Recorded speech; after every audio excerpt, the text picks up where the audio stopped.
ठीक है। क्या उस दिन थोड़ा सा जो चीज़ें थी उसको खत्म ही कर दिया जाए।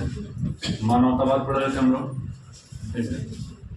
शुरू करेंगे। आप कुछ लिखे हुए हैं, कुछ उस दिन का कुछ पढ़े हुए, कुछ छूटा हुआ है, उसको आज फिर थोड़ा सा विस्तृत पढ़ा जाएगा। जहाँ पे जो कमियां रह गई थी, जो चीज़ें छूट गई थी, बात नहीं क्या हुआ।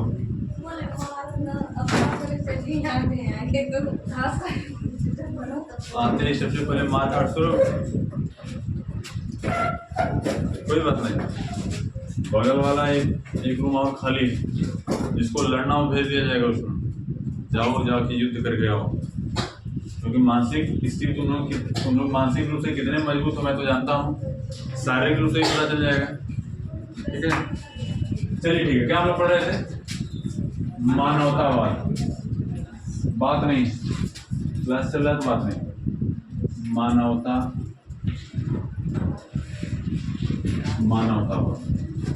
ठीक है। हम लोग पढ़ रहे थे मानवतावाद।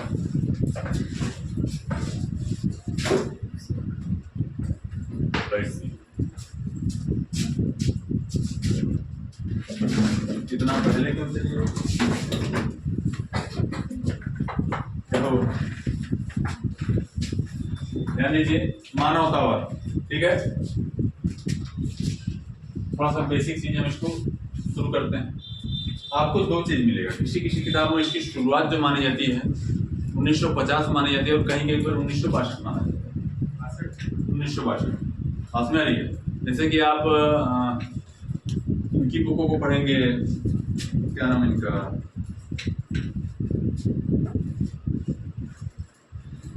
अवनी पब्लिकेशन की धीर सिंह धावाई साहब की पढ़ेंगे, तो वहाँ पे आपको 1962 मिलेगा। कुछ किताबें ऐसी भी है जहाँ पर 1950 का मिलता है।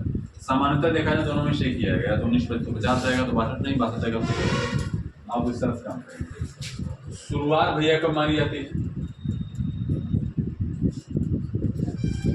शुरुआत मानी जाती है 1950 या 1962।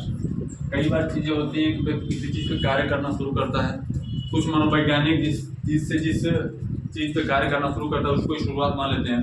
कुछ लोग तब मानते हैं जब उस चीज में सफलता प्राप्त करते हैं। अपना नहीं, दोनों चीजें अपने दोनों के अपने अपने फायदे हैं। यह लाया क्यों गया? मनोविश्लेषणवाद के विरोध में लाया गया। समझ रही? अच्छा, लाने वाला का मतलब प्रतिपादक कौन था? बोलते भी रहो, याद होता रहेगा। प्रतिपादक कौन था? अब्राहम मास्लो, ठीक है। अब्राहम, ठीक है, मास्लो। एक और उनके साथी कौन थे? Carl Rogers.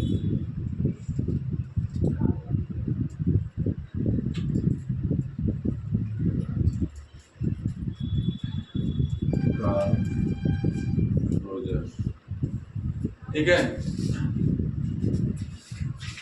ये लोग थे, ये दो लोग लाने वाले थे इस मनोविज्ञान को, इस संप्रदाय को, मनोविज्ञान इस संप्रदाय को लाने वाले, मानवतावाद जो संप्रदाय है इसको लाने वाले कौन है? यही दोनों लोग। ये लोग क्यों लाए? तो समझिएगा, ये लोग क्यों लाए? इन्होंने, अभी आप पीछे पढ़े हैं, थोड़ा सा मैं आपको बताता हूँ, उसको फिगर आउट कर लेंगे, सही रहेगा। अच्छा, इसको क्यों लाया गया? मैं दो मनोवैज्ञानिकों का नाम लिखता हूँ। एक तो मैं लिखता हूँ कौन? Sigmund Freud.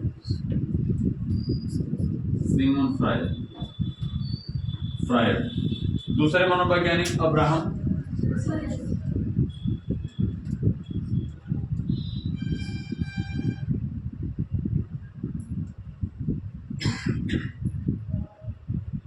ये जो दोनों विचारधारा है, आज के समय में आम इंसान में भी ये दोनों विचारधाराएं देखने को मिलेगी।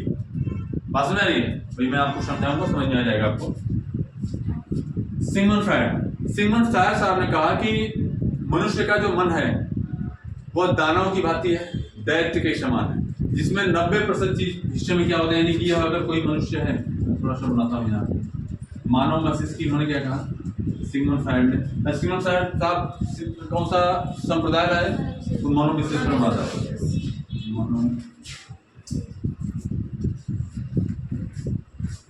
मनोविश्लेषणवाद है। अब्राहम मैस्लो साहब क्या लाए?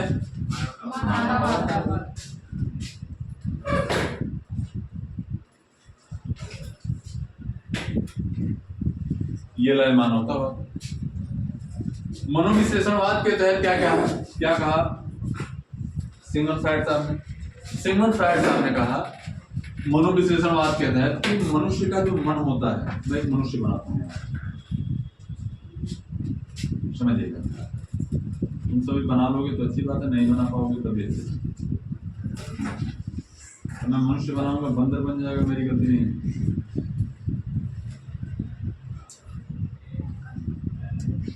ठीक है,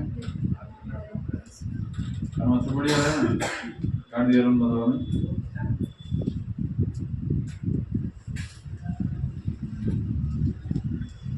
ठीक है, ये इसकी खूबसूरत सी आंखें हैं, ये इसकी नाक है,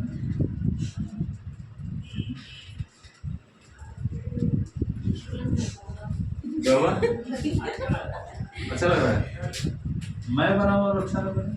आपकी जैसी लग रहा है। मेरे मैं इतना अच्छा हूँ? आज पता चला। सर्दी बस कान आप जैसी। अच्छा, कान मैच नहीं कर रहे? कान आप जैसे लग रहा है। लेकिन कान मेरे जैसे लग रहा है। वाह,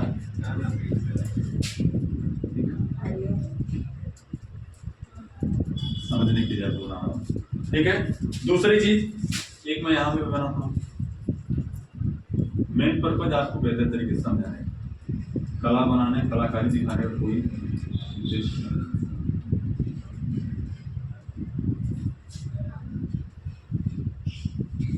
बचेगा कोई नहीं।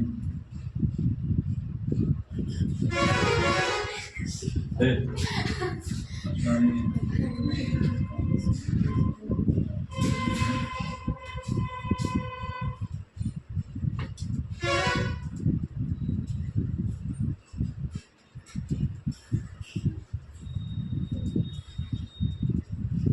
ठीक है, इन्होंने क्या कहा, पता नहीं होगा, मेरी कला बहुत बढ़िया है, कोई फिगर बनाता बहुत बढ़िया बनाता हूँ। ठीक है, इन्होंने क्या कहा समझिएगा थोड़ा सा।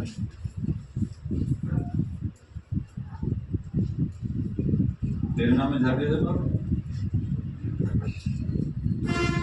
देखिए सिगमंड फ्रायड साहब ने क्या कहा, सिगमंड फ्रायड साहब ने कहा कि मनोविश्लेषणवाद जो संप्रदाय लाए सिगमंड फ्रायड साहब, उन्होंने कहा कि मानव जो मस्तिष्क होता है वो दैत्य के समान है, पशु के समान है, क्योंकि मानव मस्तिष्क के 90% हिस्से में, अगर इसके मस्तिष्क की बात की जाए तो इन्होंने कहा कि मस्तिष्क के 90% हिस्से में क्या होता है, गलत चीजें भरी होती हैं। 90% हिस्से में क्या होता है, अचेतन मन का हिस्सा होता है, जिसमें क्या होता है, जिसमें इस समाज की असामाजिक चीजें भरी होती हैं, जिसमें असामाजिक चीजें भरी होती हैं। 90% हिस्से में क्या, और सामाजिक सोच या तत्व भी कहते हैं। अब बताइए, जिस मनुष्य के, जिस व्यक्ति के दिमाग में 90% हिस्से में गलत चीजें भरी हुई, उसे आप इंसान कहेंगे कि दानव कहेंगे? उसके व्यवहार को दानव ही कहा जाएगा, भाई गलत चीजें समझ में आ रही है, गलत चीजें, गलत कार्य हैं। अगर आपकी मस्तिष्क में सारी चीज गलत चीजें भरी हुई हैं तो आपके मस्तिष्क को क्या कहा जाएगा, आपके विचार को क्या कहा जाएगा, गलत कहा जाएगा। दानव के समान आपके विचार को कहा जाएगा, आपके विचार कैसे हैं, दानव के समान है, राक्षस के समान है, पाश्विक प्रवृत्ति के आप हैं। इन्होंने किसको प्राथमिकता दिया, अचेतन मन के साथ साथ क्या किया, इन्होंने गलत चीजों की व्याख्या की कि भाई मानव मस्तिष्क में गलत चीजें भरी होती है। अब राम मैस्लो साहब आए, इन्होंने कहा नहीं भैया ऐसा नहीं होता है, मानव क्या है, मानव एक विवेकशील प्राणी है और ये क्या करता है, अपनी आवश्यकताओं की पूर्ति के लिए, अपने लक्ष्यों को प्राप्त करने के लिए निरंतर प्रयास करता है, मेहनत करता है। बात सुन रही है? आप अपने गांव की में भी ऐसी बातें सुनते होंगे कि लोग ये कहते हैं दुनिया अब रह लायक ना रह गई, ऐसा बोलते नहीं बोलते हैं, इस दुनिया में बहुत भ्रष्टाचार हो गया है, बहुत भ्रष्टाचार हो गया, इस दुनिया में गलत चीजें बहुत तेजी से बढ़ रही हैं। मतलब किसकी व्याख्या कर रहे हैं ज्यादातर, सिगमंड फ्रायड साहब की व्याख्या कर रहे हैं, लेकिन उसी में कोई व्यक्ति बोलता है ना अभी भी दुनिया में मानवता जिंदा है, ऐसा बोलते नहीं बोलते हैं, अभी भी इस दुनिया में अच्छे लोग हैं। हमें किसका अध्ययन करना चाहिए, हमें अच्छे लोग हैं उनका अध्ययन करना चाहिए, उनकी अच्छाइयों को समाज में लेके जाना चाहिए। मतलब वो किसकी बात कर रहे हैं, मानवतावाद की बात कर रहे हैं। जो व्यक्ति गलत चीजों को बढ़ावा दे रहा है, गलत चीजों को ज्यादा प्राथमिकता दे रहा है, वो किसकी बात कर रहा है, सिगमंड फ्रायड साहब और मनोविश्लेषणवाद की बात कर रहा है। ये जब लाया तो इसके विरोध में लाया, इन्होंने कहा कि ऐसा कुछ नहीं है, मनुष्य एक सामाजिक प्राणी है, बुद्धिजीवी प्राणी है, ये अपने लक्ष्यों को प्राप्त करने के लिए बुद्धि और विवेक का प्रयोग करता है। इसलिए हमें किसी व्यक्ति के अचेतन मन का अध्ययन न करके किसका अध्ययन करना चाहिए? चेतन मन का अध्ययन करना चाहिए। गलत व्यवहार का अध्ययन न करके अच्छी बातों का अध्ययन करना चाहिए। कुछ लोग ऐसा होता ही नहीं कि आप किसी के साथ दोस्ती कीजिए, किसी के साथ भी रहिए, उसकी जो अच्छाइयां है उसको क्या कीजिए, उसको ग्रहण कर लीजिए, और जो बुराई है उसको क्या कीजिए, छोड़ दीजिए। मतलब किस पर फोकस कीजिए? अच्छाइयों पर फोकस कीजिए। उसके अंदर, व्यक्ति के अंदर जो मानवता है उसका, उस पर फोकस कीजिए। जो अच्छी चीजें उसको फोकस कीजिए, उसको लीजिए। यानी जो 10% जो चेतन मन का हिस्सा है उसको लीजिए। जो अचेतन मन में जो गलत चीजें भरी हुई हैं उसको मत लीजिए। आप यही नहीं करेंगे। इन्होंने कहा क्या है, ये सब गलत बात है। पूरे मानव समाज को पाशविक कह देना, राक्षस के समान कह देना, गलत बात है। मनुष्य के अंदर मानवता है, अच्छाइयां हैं, ठीक है। इसलिए हमें अच्छाइयों का अध्ययन करना चाहिए। हमें किस पर ध्यान देना चाहिए? अच्छाइयों पर ध्यान देना चाहिए, मानवता पर ध्यान देना चाहिए। क्योंकि मानवता की बात की है इन्होंने, इसलिए संप्रदाय का नाम ही क्या पड़ गया? मानवतावाद। इन्होंने मन का क्या विश्लेषण किया? मन का क्या किया? मन का विश्लेषण किया और विश्लेषण करके बताया कि मन के 2 हिस्से होते हैं, 3 हिस्से होते हैं, और 90% हिस्से में क्या होती है? गलत चीजें भरी होती हैं। जब गलत चीजें भरी होती है, जो मन का विश्लेषण किया, इसलिए सिद्धांत का नाम क्या करा है? मनोविश्लेषणवाद करा है। कोई दिक्कत यह इसके विरोध में क्या लाया गया? मानवतावाद। ये मनुष्य को गलत कह रहे थे, 90% गलत चीजें भरी हुई तो गलत कह रहे थे। ये क्या कहते हैं? ऐसा नहीं, मनुष्य एक सामाजिक प्राणी, अच्छा प्राणी है। अरे दुनिया किस पे चल रही है? मानवता पे ही चल रही है। ये कोचिंग कैसे चल रही है? मानवता चल रही है। मानवता यही है कि हम आपको अगर समय दे रहे हैं, 1 घंटे 2 घंटे पढ़ा रहे हैं, सारे टीचर्स पढ़ा रहे हैं, तो आपकी मानवता क्या कहती है कि समय से क्या करें? समय से फीस दे दें। और अगर जो बच्चे समय से फीस नहीं देते हैं, उनके 90% हिस्से में क्या है? मतलब उनका अचेतन पर मन हावी है, वो सब राक्षस प्रवृत्ति के हैं। अब बताओ किसकी फीस लंबे समय से बाकी? पानी है। अब बताइए, अगर आप समय से फीस नहीं दे रहे हैं, हम समय से आगे पढ़ा रहे हैं, और आप समय से फीस नहीं दे रहे हैं, कोचिंग संचालन में आप सहयोग नहीं कर रहे हैं, तो आप मानवतावाद को बढ़ावा दे रहे हैं कि इस चीज को बढ़ावा दे रहे हैं कि अचेतन मन को बढ़ावा दे रहे हैं? मानवता तुम लोगों के अंदर है ना? है कि नहीं? हाँ या ना? नहीं। मतलब फीस के लिए राक्षस बन जाओगे? वाह।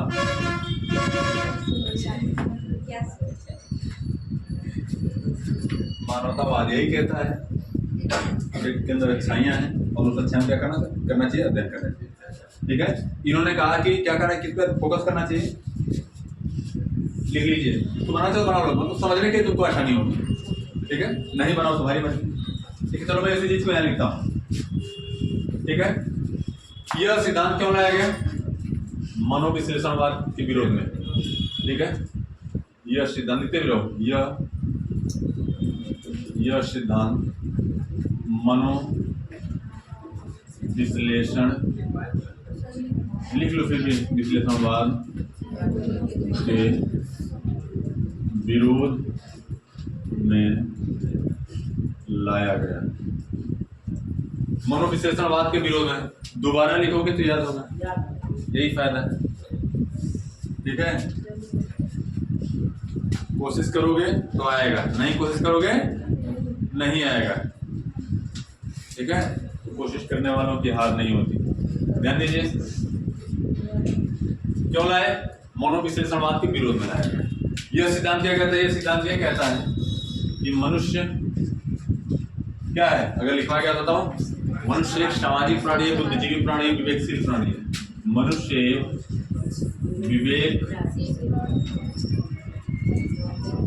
विवेकशील या बुद्धिजीवी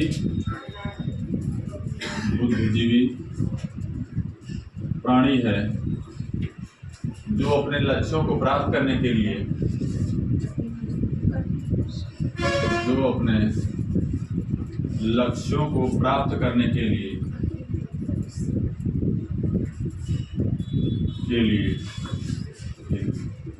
कठिन परिश्रम करता है।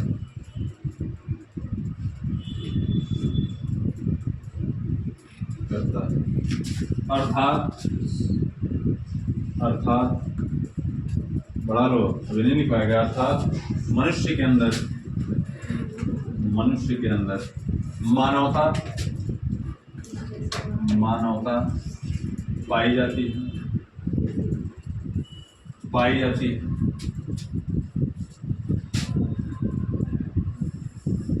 अतः हमें हमें हमें मनुष्य के अच्छे विचारों का अध्ययन करना चाहिए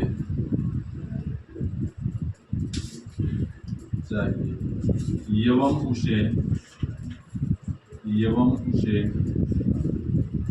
बढ़ावा देना चाहिए। यही क्या है? यही मानवतावाद।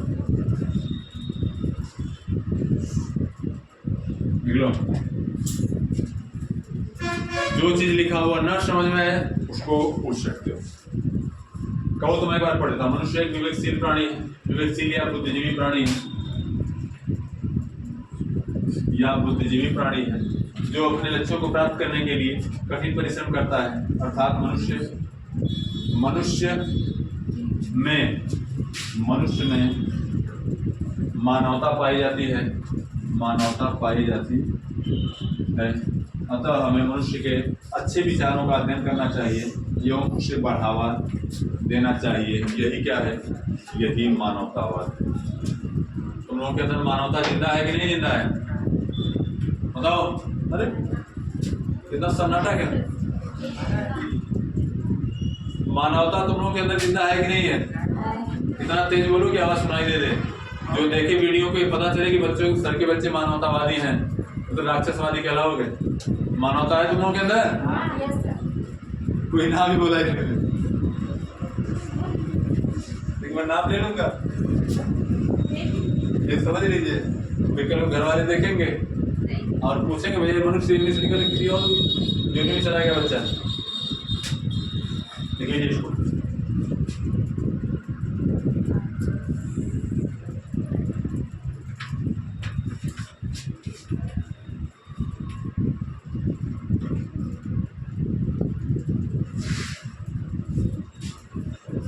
हो गया? लिख लो जल्दी से।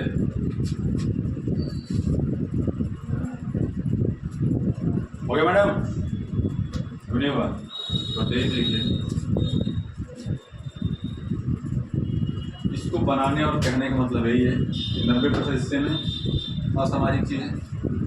इस पे किसका ये क्या कहते हैं? ये कहते हैं इसका अध्ययन नहीं करना चाहिए।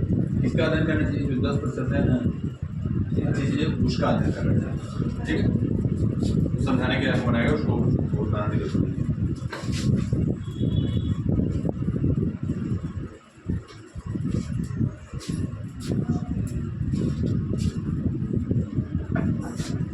ठीक, अब ध्यान दीजिए मानवतावाद। इसके साथ साथ क्या है, अब इन्होंने एक और सिद्धांत दिया। किसने? अब्राहम मैस्लो साहब। इस सिद्धांत का नाम क्या है? इसको मैं अब्राहम मैस्लो। इनके कुछ अन्य सिद्धांत, उन सिद्धांतों के बारे में पढ़ेंगे, जानेंगे वो होता है। नीचे बढ़ा लो अन्य सिद्धांत। उनको लग रहा होगा सब उस दिन में लिखवाएगा काम चल जाएगा। उसको दोबारा तो लिखना ही पड़ेगा क्योंकि में कुछ चीजें और एक्स्ट्रा जोड़ने वाला। ठीक है, और मैं जानता हूँ लिखने के बाद तुम लोग काटना नहीं चाहते, उसको मत काटना, पन्ना फाड़ के फेंक दो। ठीक है, क्या बोला? अच्छा एक दिन देखे आज और सभी तुम ध्यान दीजिए। इनके कुछ अन्य सिद्धांत है। ठीक है, मानवतावाद तो इलाही है। अन्य सिद्धांत क्या है? उसके कई नाम है, मैं सभी नामों को भी लिखता हूँ। सबका क्या है? पहला नाम क्या है? मांग और आपूर्ति का सिद्धांत। मांग और आपूर्ति का सिद्धांत। दूसरा क्या है? पदानुक्रम पदानुक्रम आवश्यकता का सिद्धांत।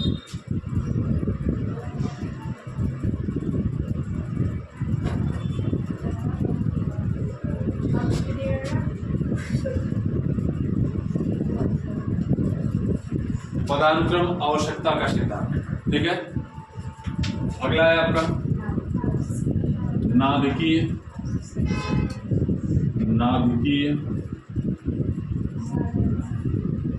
आवश्यकता, लिखते रहो साथ में, का सिद्धांत। नाभिकीय आवश्यकता का सिद्धांत। अगला नाम क्या है, बोलो। एक और नाम है इसका मानवतावादी सिद्धांत, जो भी पढ़े हो।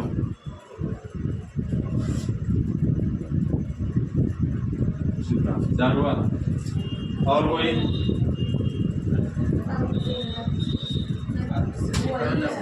क्या? हाँ, आत्मसिद्धिकरण का, ये सही है। आत्म सिद्धिकरण का सिद्धांत। स्वयार्थीकरण का सिद्धांत, ये भी सही है।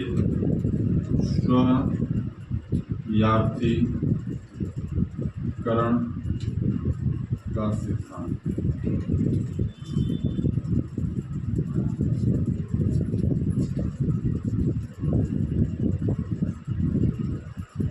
हो गया। एक एक नाम इसका क्यों पड़ा ऐसा, उसके बारे में मैं आपको बताऊंगा, समझाऊंगा इस सिद्धांत का नाम ऐसा क्यों पड़ा, इस सिद्धांत का नाम, इस सिद्धांत को इस नाम से क्यों जाना जाता है। क्योंकि नाम रखने के पीछे भी अपना रीजन होता है। बात में आ रही है? तुम लोग को बचपन में जब नाम रखा गया होगा तो कोई रीजन था उसके पीछे, अब सबके पीछे थोड़ा है। अक्सर ये चीजें सुनने को मिलता है कि नाम के पीछे भी रीजन होता है। आप बचपन में जैसा व्यवहार करते हैं, जैसा दिखते हैं, जैसे आपके कार्य होते हैं, नेचर आपका जैसा होता है, वैसे ही आपके नाम रख दिए जाते हैं। ऐसा कोई बच्चा है? नहीं पता? इस गांव में कुछ लोग होता है, कुछ बच्चे बड़े चंचल किस्म के होते हैं और ऐसा चुल चाल करते हैं, ऐसा होता है कि नहीं? तो बड़े घर के लोग उसका नाम चुलिया रख देते हैं। ऐसा नहीं सुने? चंट किस्म के जो बच्चे होते हैं तो ऐसा नाम रख देते हैं, नहीं रख देते हैं? ठीक है। कई बहनों के बाद अगर कोई भाई पैदा हो, लोग क्या कहते हैं? छोटा बच्चा आया है, मुन्ना आया, उसका नाम मुन्ना रख देते हैं। कई भाइयों के बाद अगर बहन आ जाए, लोग क्या कहते हैं? लक्ष्मी आई है, तो लक्ष्मीनिया नाम रख दिया जाता है। ऐसा नहीं सुने? ठीक है। अगर कोई बहुत ज्यादा, मतलब कि बरसात के मौसम में अगर कोई पैदा हो जाए, जबकि बरसाती नहीं, मतलब कि क्या बोला जाएगा, वर्षा के मौसम जो पैदा हो तो उसको क्या बोला जाता है? हाँ, कोई बच्ची पैदा, उसका नाम लोग रिमझिम रख देते हैं। ऐसा होता है? हाँ, अगर वर्षा के मौसम में वर्षा उसका नाम रख देते हैं, पास में नहीं, या फिर उसका नाम इंद्रजीत भी रख देते हैं लोग। कुछ लोग बहुत ज्यादा बारिश वगैरह हो रही हो, इंद्रजीत नाम रख देते हैं। कहने का मतलब नाम के पीछे भी कई बार रीजन होता है। तो नाम की विपरीत हो गया, अलग चीज है। लोग के कुछ ना चलना चाहिए तो वो अलग बात है भाई, उसमें मत जाइए। दिखाई नहीं दे रहा है, नाम नहीं बता रहा है, ठीक है। और बचपन में पैदा होते ही नाम रख दिया तहसीलदार, बाद में 1,500 रुपये मजदूरी कर रहा है, तो नाम के विपरीत भी हो जाएगा। कहने का मतलब है कि लोग उस हिसाब से कई बार ऐसा होता है कि नाम रखने का प्रयास करते हैं। इस सिद्धांत के पीछे भी कुछ ऐसे ही लॉजिक है, समझिएगा मेरी बात को। अब्राहम मैस्लो साहब आए, तो उन्होंने कहा कि एक व्यक्ति जो होता है जीवन भर, व्यक्ति क्या है, पहली बात की व्यक्ति जो है कि मानवतावादी सिद्धांत के हिसाब से काम करता है, और अपनी मानवता के साथ साथ व्यक्ति क्या करता है, जीवन भर अपनी मांगों से घिरा होता है। जीवन भर व्यक्ति क्या करता है, अपनी कुछ विशेष मांगों से क्या करता है, घिरा रहता है। जीवन भर व्यक्ति अपने जीवन के दौरान कुछ विशेष प्रकार की मांगों से घिरा होता है, और एक मांग की आपूर्ति जैसे ही होती है, व्यक्ति अगले मांग पे पहुंच जाता है। एक मांग जैसे ही बढ़ती है, दूसरी मांग पे पहुंच जाता है। दूसरी मांग जैसे ही भरेगी, क्या मांग भरेगा? व्यक्ति क्या करता है, मांग का मतलब यहाँ से आवश्यकता से, ठीक है। मांग का मतलब ये नहीं जो तुम सब भरोगे, ठीक है, शादी वगैरह वो वाली मांग की बात नहीं हो रही है।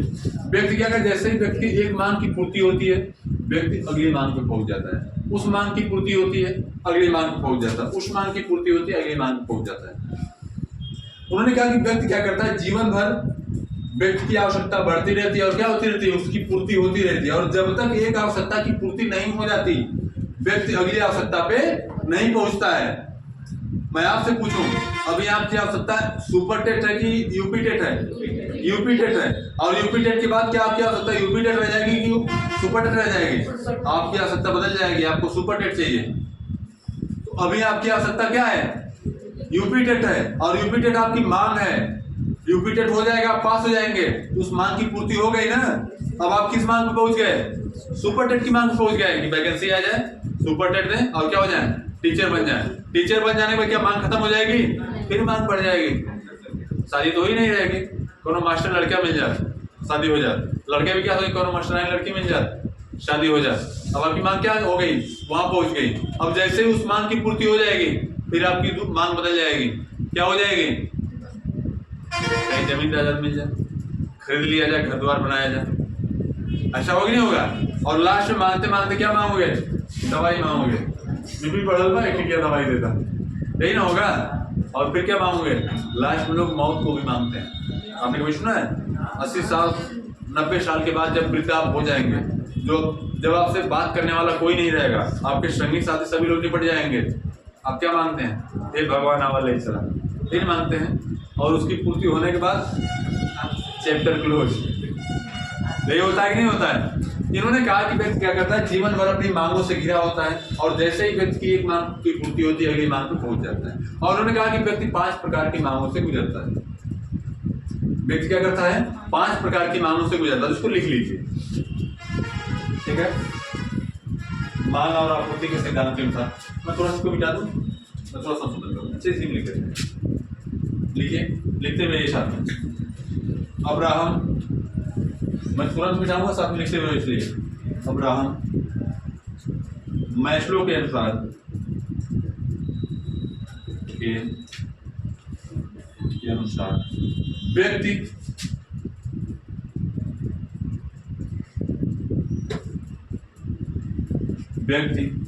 जीवन भर अपनी मांग से घिरा होता है। मांग मतलब आवश्यकता, कंफ्यूज नहीं होना है, ठीक है? जीवन भर अपनी मांग, ब्रैकेट में लिख लेना, आवश्यकता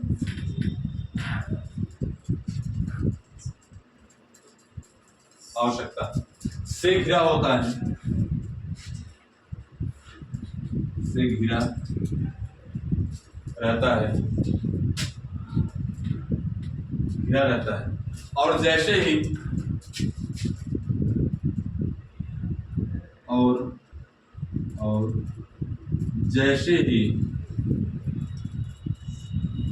जैसे ही उसके मांग की पूर्ति होती है,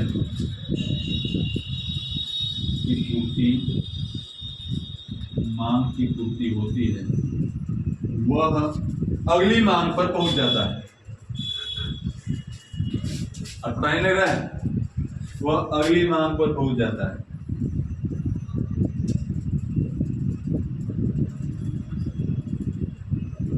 अगली मांग मतलब आवश्यकता है, मांग पर पहुंच जाता है।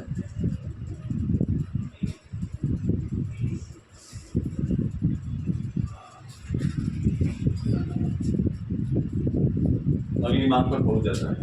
इस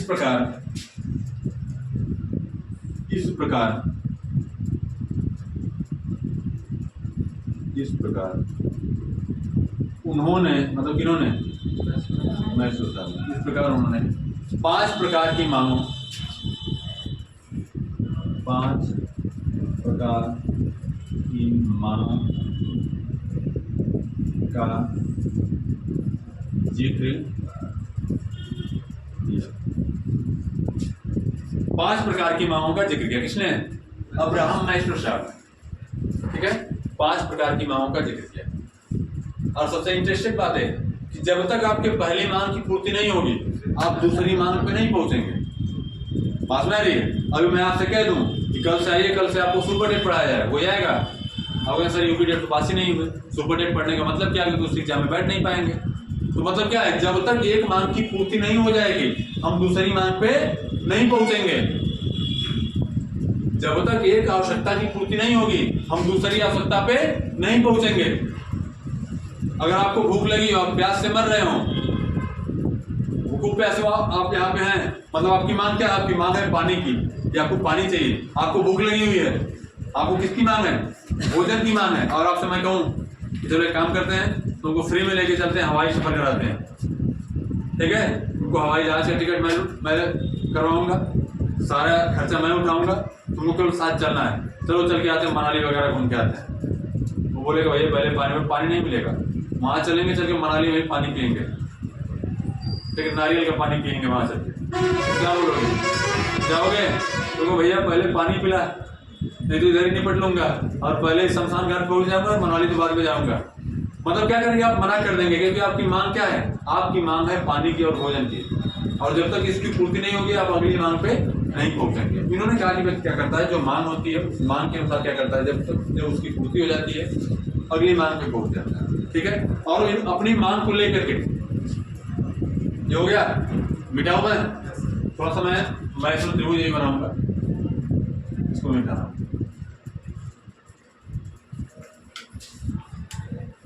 लिख दिया गया, तो इसको मिटा दीजिए, फिर मैं दोबारा इसको लिखना पड़ेगा, इसको मुझे लगता है।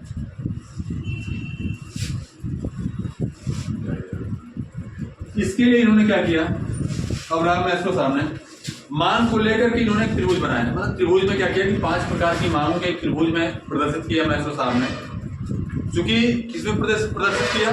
त्रिभुज में प्रदर्शित किया। किसने प्रदर्शित किया? मैस्लो साहब ने प्रदर्शित किया, इसलिए उस त्रिभुज को किस नाम से जाना जाता है? मैस्लो के त्रिभुज के नाम से जाना जाता है। बात समझ आ रही है? उस त्रिभुज के किस नाम से जाना जाता है?